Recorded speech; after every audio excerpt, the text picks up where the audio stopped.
नमस्कार मंडळी, मी दिव्या पुन्हा एकदा तुम्हा सर्वांचे खूप खूप स्वागत करते माझ्या यूट्यूब चॅनलमध्ये। आमच्याकडे ताई आलेल्या आहेत, त्या आलेल्या आहेत आंब्याच्या रसासाठी। तर नळदबाई आल्या आंब्याच्या रसाला ना। आमच्याकडे झाली आज पाणी टंचाईची प्रॉब्लेम, खूपच पाणी कमी आलेलं होतं यावेळेस नळाला, त्यामुळे आणि आता 8 दिवस झालेत पण तरी नळाला पाणी नव्हतं, त्यामुळे खूपच प्रॉब्लेम येत होते। अंघोळीला सुद्धा पाणी नव्हतं, शेवटी टँकर वगैरे बोलवलं आणि आता कुठं आम्ही सर्वांच्या तर आधी अंघोळी झाल्या होत्या पण मुलांच्या बाकी होत्या, तर त्यांनी अंघोळी वगैरे केल्या। आणि ही बघा शची आतूला बघून किती लाडामध्ये गुडगुड लोडबुड करत असते। आंघोळ केली त्याची नाही मत आज तुम्ही आंघोळ केली याची मत तू अरे दीदी तू काय केलं पिल्लू आंघोळ थांब आवाज येते काय केलं तू।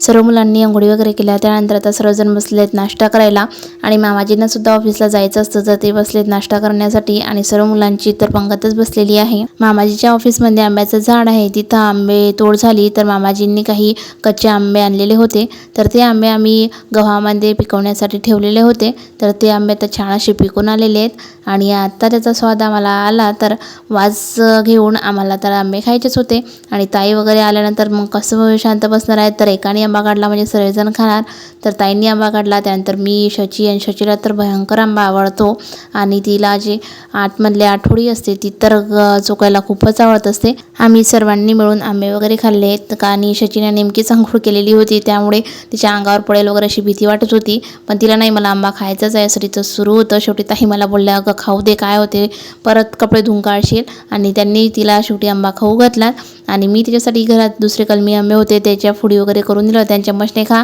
तर तिला तसं नाही तुम्ही जसं खाताय मला तसंच खायचं आहे असं तिचं सुरू होतं। तर शेवटी ताईंनी तिला राहू दे मी तिला भरवते आणि भरले तर भरले कपडे धुवून काढशील असं सांगितलं। मग आता आतूने सांगितल्यावर कोणाची चालते, बाईला सुद्धा नाही आतू असंच असं करून बाई गेली आतूकडे, छान असा आंबा एन्जॉय करायला लागली, हातानेच खायला सुरुवात झाली। आंबे खाऊन झाल्यानंतर मुलं खेळण्यामध्ये बिझी झाले आणि आम्ही देखील कामं वगैरे आवरून घेतलेत आणि आज आता ताई जाणार होत्या मार्केटमध्ये आणि मुलं घरीच राहणार होते, त्यामुळे सर्व कामं आवरून वगैरे घेतले पटापट, कारण मुलांचं कसं आहे खेळतात तर खूप खेळतात चांगले, नाहीतर शचीचं आणि पिऊचं थोडं जमत पण नाही आणि एकमेकांशिवाय करमत पण नाही असं चालू असतं।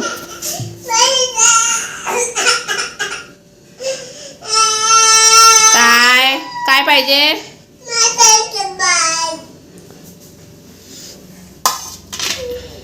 बस पकड ना, तर पकड ना। दुपार झाली आणि मुलांना भूक लागली, तर मग मी घरीच छान असे पॉपकॉर्न त्यांच्यासाठी बनवले। मी आरूला बोलले की हे घ्या आरू आणि तुम्ही समोर हॉलमध्ये जा आणि खा, तर बाई तिथंच रडायला लागली, नाही मला पॉपकॉर्न पाहिजे, माझे बापट आहेत ते, दीदीला नको देऊ, माझेच आहे। जो जोयात बाईचं रडणं सुरू होऊन गेलं। शेवटी ते पूर्ण ताटभर जे पॉपकॉर्न मी काढले होते ते तिला देऊन दिले आणि आता आरूसाठी मी दुसरे पॉपकॉर्न बनवत आहे। आता घरी मुलं आलेले आहेत म्हणजे आरू पिऊ आहे, त्यामुळे शशीला सुद्धा हे खायचं आहे ते खायचं असं तिचं चालू असतं, नाहीतर फक्त भाजीपोळी वगैरे ती जेवण करत असते। दुपारी सुद्धा तिला हे पाहिजे ते पाहिजे अशी आठवण येत नाही, तर त्यामुळे तिला काही असं वेगळं बाहेरचं बनवून द्यावं लागत नाही, ती साधी आपली भाजीपोळीच खात असते।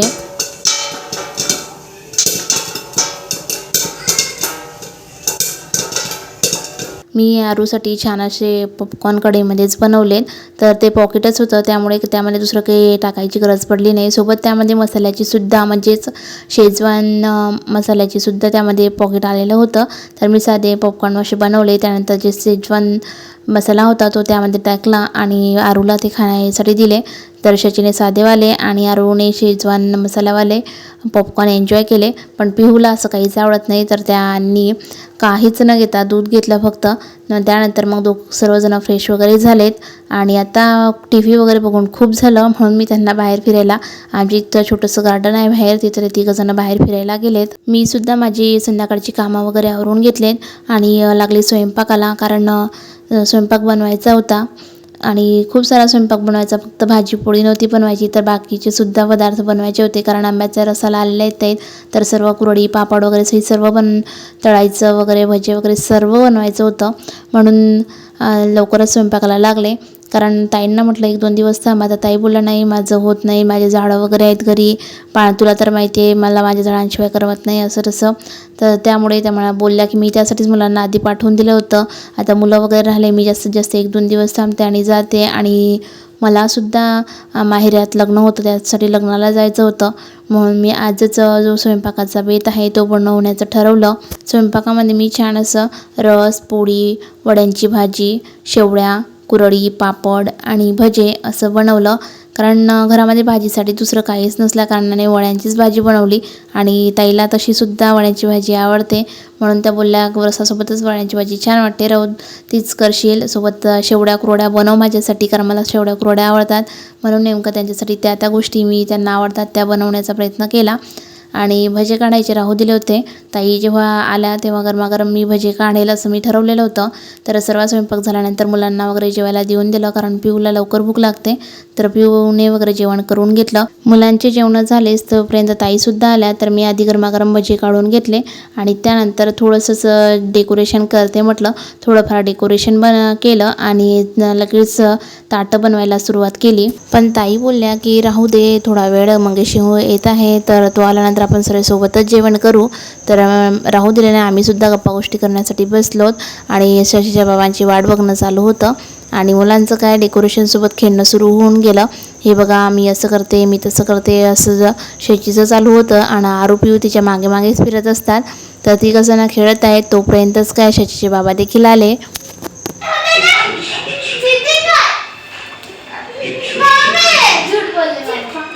बापरे, काय काय आणलं मामाने.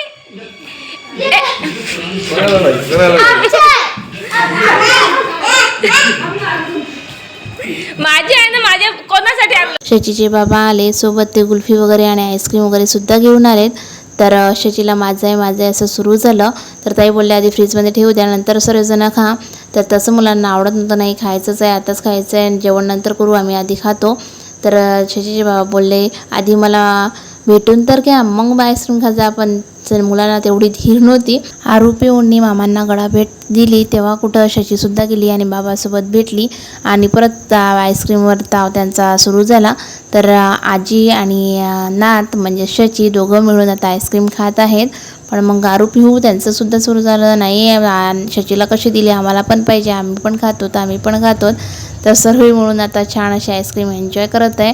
आणि आम्हीसुद्धा थोडा वेळ बसलो. शशीचे बाबा फ्रेश वगैरे झाले आणि त्यानंतर आपण म्हटलं जेवण करूयात. मुलांची आईस्क्रीम खाऊन झाली तेव्हा कुठं नंतर आम्ही ताटं वगैरे वाढलेत आणि सोबत सर्व सामान मी समोरच घेऊन आले आणि हॉलमध्ये आम्ही सर्वजण आता जेवण करायला बसलोत. आरूंचं जेवण बाकी होतं म्हणून आरू, ताई, मी आणि शशीचे बाबा आम्ही 4 जण जेवण करायला बसलो. पण पिऊचं जेवण करायचं नव्हतं तरीसुद्धा आमच्यासोबत येऊन बसलो. नाही मलासुद्धा फोटो काढायचे, मलासुद्धा व्हिडिओ करायचा आहे असं त्यांचं सुरू होतं. म्हणून ते त्यांच्या मम्मीजवळ बसलेत. आणि शशीचंसुद्धा एवढं मोठं ताटामध्ये पदार्थ बघून तिचंसुद्धा मला पण हे पाहिजे, मी पण जेवण करते, मी असं करते, मी तसं करते असं तिचं सुरू झालं. मग काय शशीलासुद्धा पूर्ण ताट भरून जेवण द्यावं लागलं. खात तसं काहीच नाही, पण तिला ताटामध्ये सर्व जेवढे पदार्थ असतात तेवढे तिला वाढावे लागतात. म्हणून सर्व जे बनवलेलं होतं ते तिला एका ताटात वाढून दिलं आणि तीसुद्धा आमच्यासोबत पंगतमध्ये जेवण करायला बसलेली आहे. आणि आम्हीसुद्धा गप्पा गोष्टी करत करत सर्वजण आता जेवण करत आहोत. ताटामध्ये खूप सारे पदार्थ होते, पण आंब्याचा रसाला महत्त्व म्हणून ताईंनी सर्वात आधी आंब्याचा रस चाखून बघितला आणि त्यांना आवडला. तर त्यांचं सुरू झालं, नाही का खरंच खूप छान आंब्याचा रस बनवला, मला आवडला. आणि त्यांनी पोळीसोबत न खाता तसंच आंब्याचा रस खायला सुरुवात केली. आम्ही सर्वांनी पण आंब्याचा रस खाल्ला. सोबत भाजी पोळीसुद्धा जेवण केलं, कारण की गोड जास्त जात नाही, भाजी पोळीने जेवण होतं म्हणून भाजी पोळी छान प्रकारे जेवण केलं. सोबतच ताईला शेवळ्या आणि रस वगैरे आवडतो, तर त्यांनी कुरड्या, शेवळ्या आणि रस असं जेवण केलं. आमचं जेवण चालूच होतं तर मामा आला म्हणजे शुभम आला. आणि शुभमचं न शशीचं वेगळंच काहीतरी चालू असते, दोघांची जेव्हा तेव्हा मस्ती सुरू असते. चला तर सर्वांशी गप्पा गोष्टी करत करत आमचे जेवण झाले. जेवण झाल्यानंतर मी भात लावला, कारण हेच की उद्या मला आंबूसघऱ्या बनवायच्या आहेत. तर आंबूसघऱ्या बनवण्यासाठी भात आंबून ठेवायचा असतो. तर मी आत्ता म्हणजे आपण शिळ्या भाताच्यासुद्धा आंबूसघऱ्या बनवू शकतात. तर मी आत्ताच भात वगैरे लावून घेतला, आमच्याकडे शिळा भात नव्हता म्हणून मग थोडंसं भात लावून घेतला. माझे भांडे वगैरे धुणे होतात तोपर्यंत भात देखील शिजून जातो, म्हणून मी भात वगैरे लावून दिला. आणि या भाताला असं दुसरं असं काही करायचं नसतं. जसं आपण साधा भात लावतो तसंच भात शिजवून घ्यायचा आणि त्यानंतर कुठं आपल्याला याच्यामध्ये दही टाकून याला आंबवून ठेवायचं असतं. माझे भांडी धुवून झाले तोपर्यंत भात देखील शिजून आला. भात शिजून आल्यानंतर त्याला थोडा थंड वगैरे होऊ दिला आणि भात थंड झाल्यानंतर त्यामध्ये आता मी 1 ते 1.5 वाटी दही टाकत आहे. तर हे जे दही आहे ते जास्त आंबट नव्हतं, त्या कारणाने मी 1 ते 1.5 वाटी टाकलं. जर जास्त दही आंबट असेल तर आपण 1 वाटी किंवा अर्धी वाटी टाकलं तरी चालेल. आणि इथं मी भातसुद्धा 1 वाटीचा बनवला होता, म्हणून त्या हिशोबाने मी इथे 1 ते 1.5 वाटी दही टाकलं. आपण आपलं प्रमाण कमी जास्त करू शकतात. आणि जर आपल्याकडे दही नसेल तर आपण दह्याऐवजी ताकाचा सुद्धा इथं वापर करू शकतात. चला तर आता दही आणि भात दोघं मिक्स करून घेतले आणि त्याला आता रात्रभर असंच ठेवून द्यायचं आहे, जेणेकरून ते आंबवून येईल. ही जी आंबूसघारा रेसिपी आहे ही माझ्या आजींची रेसिपी आहे. आजी भादल्यांपासून आंबूसघारा बनवत होती, तर तेच भादल्यांचं न करता, कारण त्या भादल्या कमी प्रमाणात मिळतात म्हणून मी भातापासून आंबूसघारा बनवायला शिकली. तर ही रेसिपी जी आहे ती आजीची असल्याकारणाने सर्वांनाच खूप आवडते आणि आजीलासुद्धा आंबूसघाऱ्या खूप आवडायच्या. ताईंनी माझ्या हातून 2-3 वेळा आंबूसघाऱ्या खाल्ल्या, तर त्यांनी आता आल्यानंतर खास फरमाईश केली की माझ्यासाठी आंबूसघाऱ्या बनव, कारण त्याने तोंडाला पण टेस्ट येते आणि मला आवडतं सुद्धा.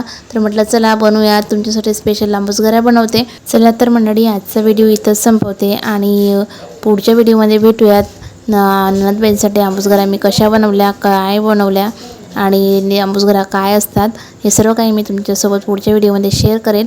तोपर्यंत माझे व्हिडिओ बघत राहा आणि चॅनलवर नवीन असल्यास चॅनलला सबस्क्राईब नक्की करा. सोबतच व्हिडिओ आवडल्यास व्हिडिओला लाईक करा, कमेंट करा आणि तुमच्या फ्रेंड सर्कलमध्ये शेअर करायला विसरू नका. चला तर मग बाय बाय.